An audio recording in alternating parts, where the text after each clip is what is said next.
नमस्कार दोस्तों, आप सबका हार्दिक अभिनंदन करता हूं। दोस्तों, मार्केट में भारी उतार चढ़ाव जारी है और इसके बारे में मैंने आपको पहले ही सूचित कर दिया था, लेकिन आपको पैनिक में आकर कोई भी शेयर बेचना नहीं है। अमेरिका, यूरोपियन यूनियन, नेटो कड़ी पाबंदी लगा दी है और उसका असर रूस पर भी होने लगा है। रूस को स्विफ्ट सिस्टम से भी बाहर कर दिया है। स्विफ्ट सिस्टम मतलब दोस्तों, सामान्य भाषा में बोलूं तो ये दूसरे देशों से लेन देन या पैसे का ट्रांजेक्शन नहीं कर सकता। आपको यहाँ पर एक बात देखनी होगी, रूस इतना शक्तिशाली होने के बावजूद भी अभी भी पूर्ण रूप से यूक्रेन की राजधानी कीव पर कब्जा नहीं कर पाया है। यूक्रेनी सैनिक भी जबरदस्त टक्कर दे रहे हैं और दोस्तों, मैंने आपको पहले ही सूचित कर दिया था, इनका टेंशन जितना बढ़ेगा मेटल के दाम और तेल के दाम आसमान छुएंगे। पाबंदियां तो बहुत लगा दी है दोस्तों, सैंक्शंस बहुत लगा दिए हैं, उसका धीरे धीरे असर रशिया पे हो रहा है, क्योंकि चाहे व्यापार की बात हो, पैसों के लेन देन की बात हो, सब बंद कर दिया है। और एबीबी ये कंपनी है मानी जानी, इसका शेयर भी हमारे शेयर मार्केट में लिस्ट है। इन्होंने कहा है हम रशिया से और न ही बेलारूस से कोई भी ऑर्डर लेंगे काम करने का। और यहाँ पर सोचने वाली एक बात है, अभी ऑयल प्रोडक्शन के ऊपर पाबंदी नहीं लगाई है, क्योंकि अगर वो यूरोपियन यूनियन, नेटो और अमेरिका ऑयल प्रोडक्शन के ऊपर पाबंदी लगाएंगे तो इससे यूरोप के देशों को भी नुकसान हो सकता है। और न ही अभी रशिया ने ऑयल और गैस सप्लाई में कोई बाधा पहुंचाई है, क्योंकि ये क्यों पहुंचाएगा, अभी जो इनका पैसा आ रहा है रूस का, इसी से आ रहा है। दोस्तों, शेयर मार्केट हो चाहे बिजनेस हो, उसमें दो चीज बहुत मेन रहती है, डिमांड एंड सप्लाई। अगर डिमांड ज्यादा है, सप्लाई कम है तो दाम बढ़ेंगे, डिमांड कम है, सप्लाई ज्यादा है तो दाम घट जाएंगे। अभी क्या हो रहा है, तेल की डिमांड बहुत है, गैस की डिमांड भी बहुत है, मेटल की डिमांड भी बहुत है, लेकिन सप्लाई नहीं है। और आपने देखा होगा जितने भी मेटल वाले शेयर हैं उनमें तेजी आई है। दोस्तों, 2022 के ऊपर मैंने जो वीडियो बनाया था, उसमें से एक वीडियो में मैंने बोला था इस साल सोने की चमक लौट सकती है। वो मैंने कोई भविष्यवाणी नहीं की थी, वो मैं डेटा के आधार पर बता रहा था, लेकिन मुझे भी पता नहीं था कि रशिया यूक्रेन के मसले से सोने के दाम में तेजी आएगी। क्योंकि दोस्तों, आपको एक रीजन बताता हूँ कि सोने के दाम क्यों बढ़ रहे हैं। जब इक्विटी मार्केट में गिरावट आती है, इक्विटी बोले तो सिंपल भाषा में शेयर जो हम स्टॉक खरीदते हैं, अगर उनमें गिरावट आती है तो लोग सेफ इन्वेस्टमेंट के तौर पर गोल्ड में पैसे लगाते हैं, डाइवर्ट करते हैं। और दोस्तों, सोने के बारे में कहा जाता है सोना जितना जल्दी खरीदो उतना अच्छा। और अगर आप सोने को कंपेयर करोगे 5 साल पहले के दाम से आज के दाम को, तो आप खुद ही जान जाओगे। तो दोस्तों, मैं आज आपको बताऊंगा इस उतार चढ़ाव भरे मार्केट में आप कौन से स्टॉक के बारे में सोच सकते हो। और बहुत सारे फंडामेंटल स्ट्रॉन्ग शेयर है जो अपने 52 वीक लो पर चल रहे हैं, उन शेयर्स में कोई खराबी नहीं है। मार्केट में अगर बड़ी गिरावट आती है तो सभी शेयर्स उसकी चपेट में आते हैं, चाहे फंडामेंटली स्ट्रॉन्ग शेयर हो या पेनी शेयर हो। हाँ, ये अलग बात है, फंडामेंटली स्ट्रॉन्ग शेयर गिरते तो हैं, लेकिन स्मॉल कैप और मिड कैप के मुकाबले कम गिरते हैं, और जब रिकवरी आती है उनमें अच्छी आती है। और मैं पहले आपको स्पष्ट कर देना चाहता हूँ, ये कोई रिकमेंडेशन नहीं है दोस्तों। और मैं बार बार कहता हूँ, अगर आप कोई शेयर खरीद रहे हो तो उसके पीछे एक सॉलिड लॉजिक होना चाहिए कि उसको क्यों खरीद रहे हो आप, क्या कारण है। अगर आप बेच रहे हो तो उसके पीछे भी लॉजिक होना चाहिए क्यों बेच रहे हो। 2 मार्च दोस्तों, वीडियो मैं रात को बना रहा हूँ, मैं आपको फंडामेंटली स्ट्रॉन्ग शेयर बताऊंगा जिसको आप इस उतार चढ़ाव भरे मार्केट में खरीद सकते हो। और ये कोई रिकमेंडेशन नहीं है, मेरे बताने के बाद भी आप स्टडी करना, लेकिन मैं आपको जो भी शेयर बताऊंगा वो फंडामेंटली स्ट्रॉन्ग होंगे। और उसमें से पहला है इन्फोसिस। इन्फोसिस में अगर आप देखोगे 1 महीने से ही ये थोड़ा डाउन चल रहा है, लेकिन डाउन देखो कितना है, सिर्फ 2.07%। तो आप इसके बारे में सोच सकते हो। 5 दिन का चार्ट देखें तो ये आप खुद देख लो कितना डाउन चल रहा है, ये 2.24। तो आप इन्फोसिस को अपने पोर्टफोलियो में ऐड कर सकते हो लंबे टाइम के लिए। इन्फोसिस हो गया, टीसीएस हो गया दोस्तों, विप्रो, माइंडट्री, एलटीआई, इन्फो एज, जितने भी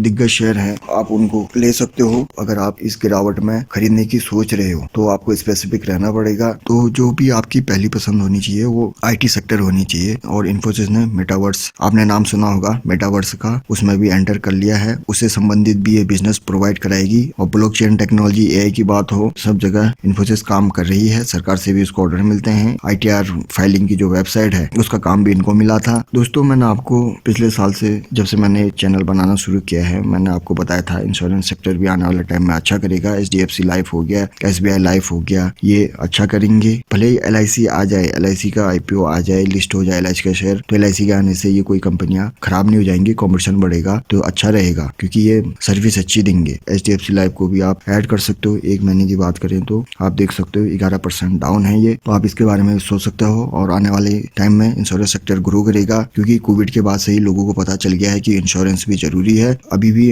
भारत में इंश्योरेंस सेक्टर उतना ग्रो नहीं किया है जितना करना चाहिए था, लेकिन कोविड के बाद लोगों में जागरूकता आई है, तो आने वाले टाइम में इंश्योरेंस सेक्टर भी अच्छा ग्रोथ दिखाएगा। और ये जो भी मैं बता रहा हूँ, अगर आप इनको खरीदते हो तो आपने लॉन्ग टर्म होल्ड करना है, कम से कम 5 साल। उसके बाद नेक्स्ट है एसबीआई कार्ड। SBI बैंक से अच्छा मुझे SBI कार्ड लगता है। एक मोनोपोली स्टॉक है क्योंकि कार्ड से संबंधित सेपरेटली कोई भी स्टॉक लिस्ट नहीं है और ये भी डाउन चल रहा है काफी, तो आप इसके बारे में भी सोच सकते हो। और सरकार ने बजट में ऑनलाइन पेमेंट को बढ़ावा देने के लिए बात कही है, तो इसको भी फायदा मिलेगा। HUL FMCG का लीडर, और मैं नहीं समझता मुझे इसके बारे में आपको बताने की जरूरत पड़ेगी। हिंदुस्तान का कोई भी घर नहीं होगा चाहे इनके प्रोडक्ट यूज ना होते हो। आप भी अपने घर में चेक करना, कोई ना कोई प्रोडक्ट हिंदुस्तान यूनिलीवर का आपके घर में होगा। दोस्तों हिंदुस्तान यूनिलीवर अपने 52 वीक लो पे चल रहा है। 6 महीने का इसका चार्ट देखोगे तो 22% से नीचे है। कभी भी ऐड कर सकते हो। इन्फोसिस हो गया, HCL हो गया, हिंदुस्तान यूनिलीवर हो गया, एशियन पेंट हो गया। दोस्तों तेल के दाम बढ़ रहे हैं इंटरनेशनल मार्केट में, तो जाहिर सी बात है पेंट सेक्टर में गिरावट आएगी ही, और उसकी वजह से FMCG सेक्टर में भी गिरावट आएगी। दोस्तों बैंक की बात आती है तो आपने मेरे मुंह से इसका नाम सुना ही होगा, HDFC बैंक। बहुत से लोग कहते हैं इसमें ग्रोथ अब कुछ रह नहीं गया है, तो आपको क्या लगता है दोस्तों आने वाले 10 साल में इसका मार्केट कैप 7 लाख करोड़ ही रहेगा? नहीं दोस्तों, इसमें भी ग्रोथ आएगी। बैंकिंग सेक्टर पिछले 1 साल से ही दबाव में चल रहा है, कभी ना कभी इनके दिन तो अच्छे आएंगे। आपने देखा जो बैंक का घोटाला हुआ था सबसे बड़ा, उसमें HDFC बैंक का नाम नहीं था, तो आप इस बात से अंदाजा लगा सकते हो ये अपने काम को लेकर, लोन देने को लेकर कितने सतर्क रहते हैं। ऐसे ही मुंह उठा के किसी को भी लोन नहीं देते दूसरे बैंकों की तरह। और रही बात दोस्तों ICICI, ये थोड़ा सा रिस्की है। रिस्की इसलिए उतार चढ़ाव ज्यादा आता है, लेकिन अब मैनेजमेंट बदल गया है। चंदा कोचर वाला इशू हुआ था, इसमें बहुत नीचे आया था, लेकिन एक अच्छे शेयर की निशानी ये होती है रिकवरी भी की। बैंक में कोई खराबी नहीं थी, वो तो मैनेजमेंट खराब था। तभी आपको बोलता हूँ मैनेजमेंट भी देखा करो। हालांकि मैनेजमेंट देख के उनके बारे में पढ़ के हम ये नहीं बता सकते कि वो भविष्य में कुछ कांड करेंगे या नहीं, क्योंकि हम किसी की नीयत पता नहीं कर सकते हैं। एक ही हो गया कोटक महिंद्रा बैंक भी है दोस्तों, एक्सिस बैंक भी, और अगर आपको छोटे में जाना है तो AU स्मॉल फाइनेंस बैंक। लेकिन याद रखना इसमें उतार चढ़ाव बहुत आएगा, और AU स्मॉल फाइनेंस बैंक छोटे बैंक में बहुत अच्छा काम कर रहा है। डिजिटल प्रेजेंस भी अपनी बहुत बढ़ा दी है इन्होंने। सेंट के बारे में मैं आपको पहले ही बता चुका हूँ, पहले की वीडियो में बताया है, और जब मैंने बताया था तब 1000 से थोड़ा ऊपर चल रहा था, अभी तो बहुत नीचे आ गया है। जिनके पास भी सेंट है उनको यही बोलूंगा, पैनिक में आके बेचे ना, होल्ड करें, कोई खराबी नहीं है। रिजल्ट भी अच्छे आए थे, और आपने लॉन्ग टर्म होल्ड करोगे तो आपको अच्छा रिजल्ट मिलेगा। डिफेंस सेक्टर में भी काम करती है, एरोस्पेस के क्षेत्र में भी काम करती है, प्लस सेमीकंडक्टर के क्षेत्र में भी काम करती है, लेकिन मिड कैप कंपनी होने के कारण इसमें उतार चढ़ाव ज्यादा आता है। दोस्तों KPIT भी एक महीने की बात करें तो 9% डाउन है। अगर आप इसका ऑल टाइम चार्ट देखोगे तो जब से लिस्ट हुई है कंपनी तब से ही अच्छा प्रदर्शन किया है, और मैं इसके बारे में भी आपको पहले ही बता चुका हूँ। फंडामेंटल एनालिसिस का ओवरव्यू भी दिया था, तो आप इसके बारे में भी सोच सकते हैं। लेकिन उतार चढ़ाव इसमें भी आएगा, और आपने इसको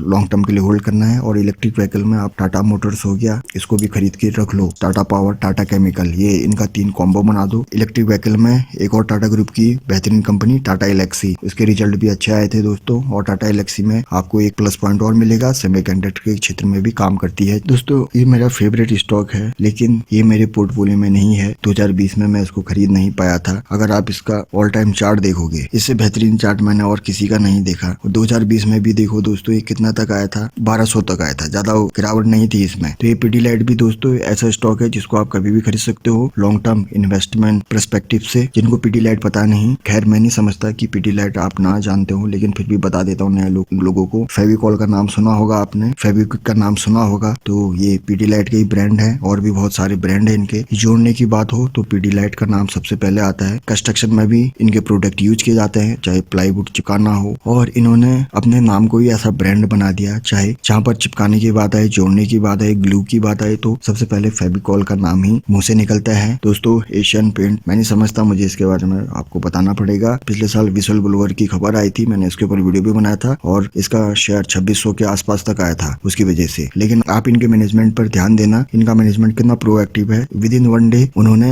विसल ब्लोअर की खबर को लेकर अपडेट दे दिया था, तुरंत डैमेज कंट्रोल किया उन्होंने। ये होता है एक मैनेजमेंट, अच्छा मैनेजमेंट। और मैंने वहां पर बोला था पैनिक में आकर बेचना मत, तब 2600 तक आया था दोस्तों। 2600 में भी किसी ने खरीदा होगा, अभी भी वो फायदे में होगा। और ये भी ऐसा शेयर है जिसको आप कभी भी खरीद सकते हो। ऑल टाइम चार्ट देख लो तो आपको पता चल जाएगा। पिडीलाइट और इसका इनके चार्ट ऐसे हैं दोस्तों, एकदम बेहतरीन। ये देखो लेफ्ट टू राइट ऊपर को जा रहा है। नए लोग क्या करते हैं, ये लेफ्ट टू राइट जो नीचे को आ रही होगी कंपनी, पहले जैसे मान लो 1000 का शेयर होगा, वो 10, 20 या 100 रुपए मिल रहा होगा, उसको खरीदने जाएंगे। ये नहीं देखेंगे कि 1000 का शेयर 100 का क्यों हुआ, 10 का क्यों हुआ। और दोस्तों बर्जर पेंट भी आप सोच सकते हो बर्जर पेंट के बारे में। बर्जर पेंट भी अपने 52 वीक लो में चल रहा है, 650 के आसपास चल रहा है। और बर्जर पेंट के साथ साथ दोस्तों ब्रिटानिया, और मैं नहीं समझता ब्रिटानिया के बारे में भी मुझे बताना पड़ेगा। जहां पर बिस्किट का नाम आए, ब्रेड का नाम आए, तो ब्रिटानिया का नाम आता ही है। और 2009 के बाद से इन्होंने कोई एक्विजिशन नहीं किया, इसलिए कंपनी नए एक्विजिशन करने के बारे में सोच रही रही है। ब्रिटानिया भी अपने 52 वीक लो पे चल रही है दोस्तों। पैसे डुबाने वाला आईपीओ था इसका। पेटीएम की बात कर रहा हूँ मैं। पेटीएम ने बड़े निवेशकों के भी पैसे डुबाए हैं। जिनके पास अभी भी है, आप बेचिए मत। इतना होल्ड कर दिया है तो इसमें थोड़ा क्वांटिटी ऐड करिए और इसको ऐसे ही छोड़ दीजिए। आप इसको बेचना ही चाह रहे हैं, थोड़ा सा इंतजार करके तेजी आएगी तब बेच के किसी अच्छे स्टॉक में आप एंटर कर सकते हैं। लेकिन अगर आप इसको भी होल्ड करके रखोगे लंबे टाइम के लिए तो आपको ये 1000 के ऊपर भी